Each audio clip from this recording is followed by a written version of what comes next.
echilibru, sunt gazda dumneavoastră, psiholog Elena Harbur, iar astăzi vorbim despre diferența dintre tipurile de manipulare ale narcisicului și al psihopatului.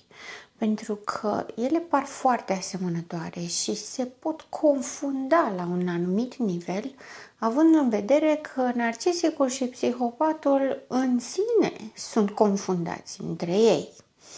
Avem o diferență foarte mare între narcisic și psihopat, anume că narcisicul este animat de fantezia iubirii absolute, totale și este tot ce este mai semnificativ pentru el, pentru că trebuie să retrăiască acea acceptare totală și la un moment dat să producă separarea ca să poată să se autonomizeze, individualizeze, versus psihopatul care este de sine stătător. Pe el nu-l interesează iubirea, joacă rolul îndrăgostitului, joacă rolul iubitului, pe de altă parte îl interesează exclusiv banii, proprietățile, sfera de influență, absolut tot ce se poate cuantifica și se poate profita de acest lucru. Avem astfel două tipuri de manipulări, pentru că fiecare depind de obiectul în sine, adică de motivul pentru care vrea să manipuleze. Sigur, vorbind despre tulburările de personalitate, întotdeauna există manipularea, pentru că la un anumit nivel sunt conștienți de ei. Sunt conștienți că nu sunt în regulă, că nu fac ceea ce trebuie, că le lipsește exact esența și exact ceea ce este necesar într-o relație. Empatia, conectarea, încrederea, împărtășirea și dorința binelui celuilalt. Toate tulburările de personalitate sunt lipsite de acest lucru și sunt caracterizate de acel egoism specific despre care am tot vorbit în nenumărate rânduri. În mod normal, egoismul este sănătos și face parte din iubirea de sine. Pe de altă parte, atunci când vorbim despre tulburările de personalitate, acest egoism preia toate funcțiile relației umane și interumane. Nu mai există dorința de bine a celuilalt, nu mai există empatie, există numai dorința ca propria persoană, a persoanei cu tulburare de personalitate, să obțină ceva. Mai puțin contează că este în mod machiavelic sau în mod aparent naiv, neștiutor, sufocant și anxios. Rezultatul este același, dorința este aceeași și tocmai de aceea produce foarte multe efecte negative. Când vorbim despre manipulare, avem în vedere dorința explicită a cuiva de a obține ceva în detrimentul altei persoane. Nu vorbim niciodată despre manipulare când avem win-win, când ambii câștigă, ci acolo vorbim despre influențare și persoasiune. Și asta poate avea un rezultat pozitiv pentru ambele părți. Dar manipularea niciodată. Manipularea întotdeauna presupune păcălire, specularea vulnerabilităților, a sensibilităților, a dorințelor și așteptărilor cuiva. Am spus în detrimentul persoanei, pentru că fiind un act exclusiv, egoist și pentru propriile plăceri, care de multe ori, fiind în defavoarea celuilalt, sunt și oarecum perverse, pervertite, adică transformate de la realitate. Aparent au o normalitate.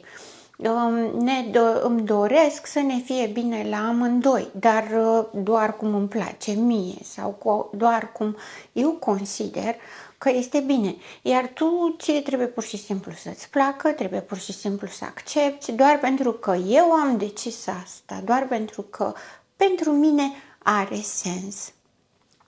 asta înseamnă în detrimentul celuilalt. Adică celălalt produce ceva, dă ceva în relație pentru a primi ceva anume, ca de exemplu iubire sau atenție sau grijă sau relație, dar este mințit, adică îi se promit toate lucrurile acestea sau este lăsat să înțeleagă sau să creadă că va primi aceste lucruri, când în realitate nu va primi nimic din aceasta. Va primi doar abuz, stres, va fi doar secătuit de resurse din toate punctele de vedere, pentru că atunci când vorbim de resurse, vorbim și despre bani, și despre casă, despre proprietăți, despre suflet, emoție, timp, tot ce are un om. Și în mod special așteptări, dorințe, vise, speranțe. Și astfel ajungem în zona de manipulare.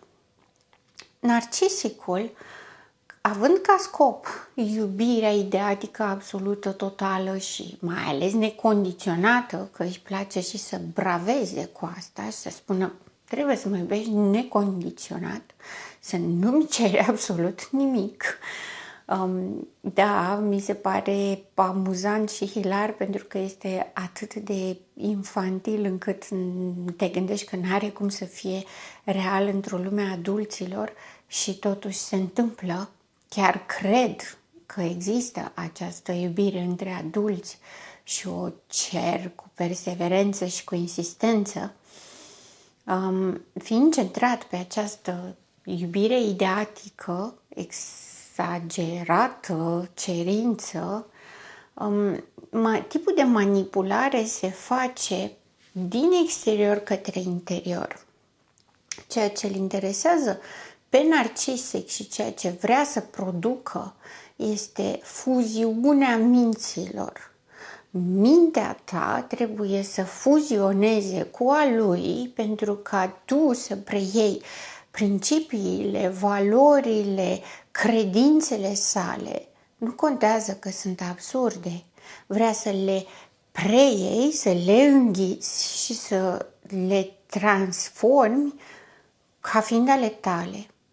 Să fie singurul lucru la care te raportezi, ca el să trăiască în mintea ta, în interiorul tău și de fiecare dată când vrei să iei o decizie, să gândești prin prisma lui, prin mintea lui, ca să fii o excrescență a lui, o prelungire a propriei sale persoane, nu contează cât de defect este.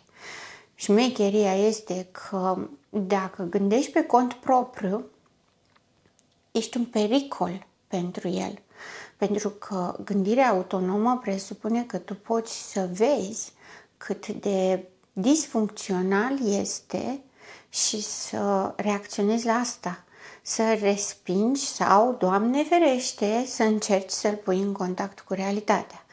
Este total incapabil de a face contact cu realitatea și atunci singurul mod în care nu ești amenințător pentru el sau amenințătoare pentru el este să devii ca el, să-l preiei cu totul. Dar pentru că nu are empatie și nu are capacitatea de a te conține emoțional, de a înțelege ceea ce simți și ceea ce ai nevoie, totul se derulează la nivel de minte. În minte trebuie să fii la fel ca el. Nu contează ce simți, pentru că dacă el nu simte, nu se așteaptă ca și tu să simți. El consideră că emoțiile sunt un punct sensibil, o slăbiciune, un defect al umanității și el și le-a negat, a renunțat la ele. Ca atare, ceea ce trebuie să faci tu este să n-ai emoții. Ba chiar mai mult decât atât, trebuie să-ți placă tot ce-ți face el și să-ți placă să fii ca el, prelungirea lui, excrescența lui. modifică mediul astfel încât să pătrundă în mintea ta, să acapareze mintea ta, să-ți transforme gândurile, să te facă să renunți definitiv la tine. Tu nu trebuie să mai existi. Trebuie să existe numai o clonă a lui, ideatică, menită să-l servească și să-i ofere adulație, admirație și mai mult decât atât, să-i susțină fantezia.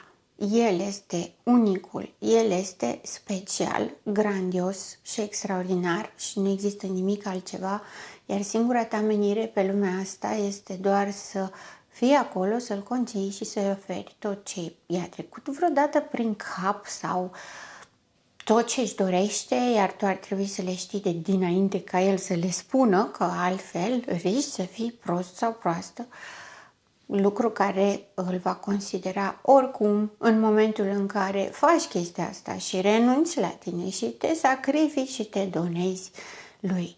Va spune, cine face așa? Dacă ești suficient de deșteaptă, nu faci acest lucru.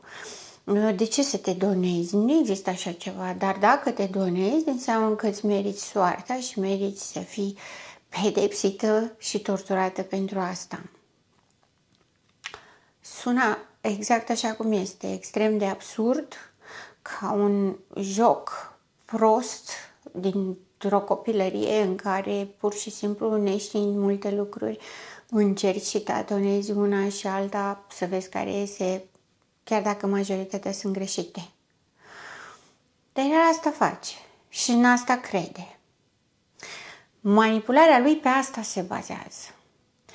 Însă, atunci când vorbim despre psihopat, psihopatul nu dă doi bani pe dragoste. O mimează doar dacă vrei să o primești. Dacă vrei să primești sau ești axată pe putere sau pe decizie sau pe control, va mima că le are. Dacă ești cu minte sau rațională, va mima că este rațional și te va bate cu propriile tale argumente.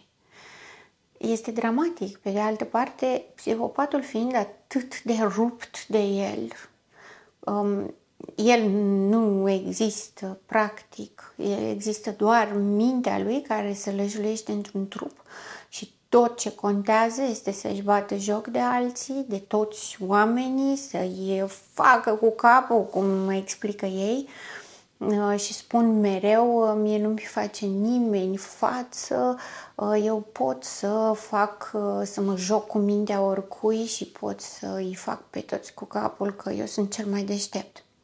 După cum vedeți, există această similaritate între narcisic și psihopat vis-a-vis de grandiozitate.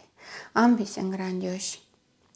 Însă, pentru că psihopatului nu-i pasă, pentru că el nu are empatie deloc și nu numai atât, nu-l interesează ființele umane, adică este total rupt de emoționalitatea umană, de naturalețea umană, de tot ce înseamnă partea de emoții, moral, normal, natural. Lucrurile astea nu există pentru el, sunt doar slăbiciunea acestei specii, umanitatea, care îl dezgustă și îl irită.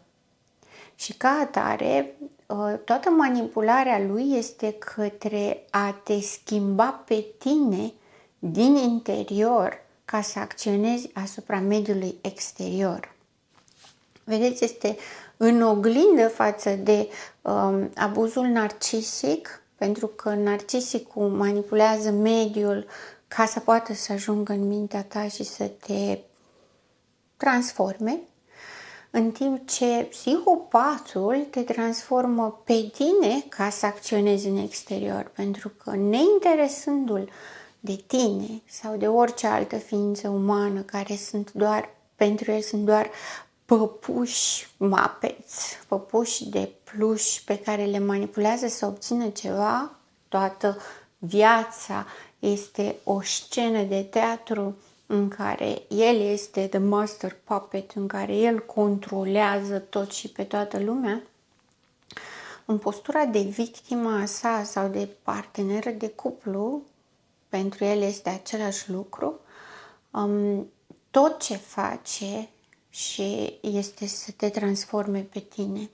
Ca să poată să te transforme pe tine, trebuie mai întâi să te distrugă. Aici este iarăși similaritatea cu narcisicul care vrea să renunți la tine și să te donezi pentru el. Pe psihopat îl interesează doar să producă confuzie, destructurare, destabilizare, să n-ai încredere în propriile tale gânduri, să nu te intereseze nimic altceva, să fii atât de confuză și atât de dezorientată încât să depinzi 100% de el. Dacă la narcisic spuneam că vrea ca tu să gândești ca el, psihopatul vrea ca tu să nu gândești deloc. Pentru că dacă ai vreo decizie de luat sau vreun contract de semnat sau vreo ceva de făcut, trebuie să te duci să-i ceri lui voie. Trebuie să-l întrebi pe el ce să faci. Tu trebuie să fii într-o incapacitate totală de a-ți lua decizii, de a te baza pe ceea ce gândești, de a fi un om întreg. Tu ești doar un instrument care trebuie să-i produci lui chestii, iar el trebuie să aibă control 100% pe tine. Trebuie să poată să vină și să-ți spună sari de la etaj, iar tu, fără să comentezi, să zâmbești, să spui da, dragul meu, și să te ridici și să te arunci de la etaj, doar pentru că el ți-a spus asta. Narcisicul nu face chestia asta, dar psihopatul da.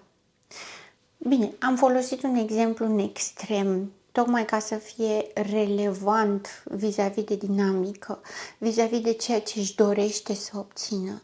Asta își dorește. Ideile contradictorii, gaslighting-ul, îl face psihopatul, pentru că psihopatul în mod conștient și deliberat vrea să obțină de la tine confuzie. Vrea să nu mai înțelegi nimic, vrea să-ți transmită mesaje contradictorii, vrea să simți că îți nebunește capul pentru că ai două idei contradictorii care nu pot coexista în același timp și totuși ți le plantează tot timpul. El este un haos, se răzgândește, se sucește, tot timpul vrea altceva, tot timpul vrea de la tine doar să fii instrumentul lui. Chiar dacă se preface că te iubește, este doar dacă tu ești suficient de absorbită de fantezia unei îndrăgostiri reale. Acum când o spun eu, pare simplu, doar că victimele deseori se trezesc captive în propria lor poveste și nu înțeleg ce s-a întâmplat. Pentru că diferența dintre narcisic și psihopat în zona de îndrăgostire, de idealizare, de love bombing, narcisicul are deja povestea structurată și te transformă pe tine în acel personaj din povestea lui, dar povestea este deja acolo, tu doar trebuie să îndeplinești anumite criterii ca să-ți meriți locul în fantezia lui, în timp ce psihopatul este mult mai pervers din acest punct de vedere și creează povestea după tine. Te scanează, te ascultă, te verifică, folosește toate vulnerabilitățile tale împotriva ta. Tot ce știe despre tine și dacă sunt lucruri bune și dacă sunt puncte forte ale tale și nici de cum nu sunt slăbiciuni, le transformă în slăbiciuni și creează povestea după tine în funcție de ceea ce tu îi spui, ceea ce oferi ca informații. Tot ce ți-ai dorit tu vreodată, prima dată îți dă și după aia îți cere prețul. Întotdeauna există preț. Când vorbim de tulburările de personalitate, întotdeauna există un preț pentru orice primești. Nu vreau să stimulez paranoia în dumneavoastră și să fiți foarte reticenți și foarte hipervigilenți și să respingeți orice lucru bun din viața dumneavoastră sau orice compliment sau orice ați putea primi vreodată care ar putea fi un gest frumos din partea cuiva căruia chiar îi pasă. Ceea ce îmi doresc este să faceți diferența, pentru că dacă fantezia mea este doar în mintea mea și am primit chestiile pe care mi le-am dorit întotdeauna, chiar dacă este plăcut, tot pot să-mi dau seama că este fals sau este speculativ numai pentru ca să obțină ceva. Trebuie doar să nu uit, să nu renunț la mine. Pentru că asta este diferența majoră. Narcisicul, după abuzul narcisic, ceea ce se întâmplă este că victima are daune pe viață. Se pierde pe sine și pierde contactul cu realitatea și recuperarea este foarte dificilă și anevoioasă. În schimb, abuzul psihopatic din partea psihopatului, victima trăiește o iluzie din care psihopatul la un moment dat pur și simplu îi dă drumul și pleacă pentru că a găsit altă sursă mai bună care îi dă mai mulți bani, mai multă putere, mai mult statut. Și atunci toate efectele acestea, toate disfuncțiile, toate transformările, după ceva timp vor trece de la sine. Se numește trezire. Suferi foarte mult în relație, suferi foarte mult în abandon când pleacă și ai impresia că ți s-a rupt lumea, pentru că din starea de dependență dintr-o dată să rămâi suspendat în aer fără nicio șansă ca tu să te pui cumva pe picioare. După ce reușești să faci acest lucru și treci de perioada aceea dramatică, crudă, foarte dureroasă și foarte, foarte anxiogenă, încet, încet te reiei pe tine, încet, încet îți dai seama cam cum s-a pus problema și ce s-a întâmplat, dar tu ești acolo în interiorul tău, chiar dacă ai fost amețită, zăpăcită, totuși ești tu. Lucru care în narcisism nu se întâmplă. Pentru că, spre deosebire de psihopat, narcisicul are o arie pe care are stabilitate. Și chiar dacă are acest ciclu de părăsire și de reîndrăgostire, uneori o face cu aceeași persoană. Și atunci abuzul se reîntoarce și se repune în scenă și durează 20, 25, 30, 35 de ani. Lucru care nu ajută deloc la structurarea eului. De asta spuneam mai devreme că traumele sunt pe viață, pentru că se destructurează eul foarte mult. Pe când la psihopat lucrurile decurg mai rapid, îndrăgostirea este mai amplă, este perfectă, nu poți găsi fisuri, nu poți găsi ceva în neregulă și totul pare minunat și frumos, pentru că la un moment dat, dintr-o dată, să nu mai fii. Să nu mai fii în relație, să nu mai fie cu tine și să nu înțelegi ce s-a întâmplat. Iar ulterior te poți recupera, pentru că există și cineva a rămas în tine acolo. Tu ai rămas în tine, chiar dacă ai fost zăpăcită, chiar dacă ți-ai pierdut drumul la un moment dat, tu ești acolo. Lucru care în manipularea narcisică nu se întâmplă. Iată că am vorbit astăzi despre tipurile de manipulări și care este scopul lor. La acești doi importanți, narcisicul și psihopatul, în mod special pentru că ei deseori sunt confundați. Mai ales este foarte, foarte periculos, aș putea să spun, când există o combinație între cei doi, adică există o combinație de narcisic cu psihopat. Acolo este foarte complicat și foarte dur.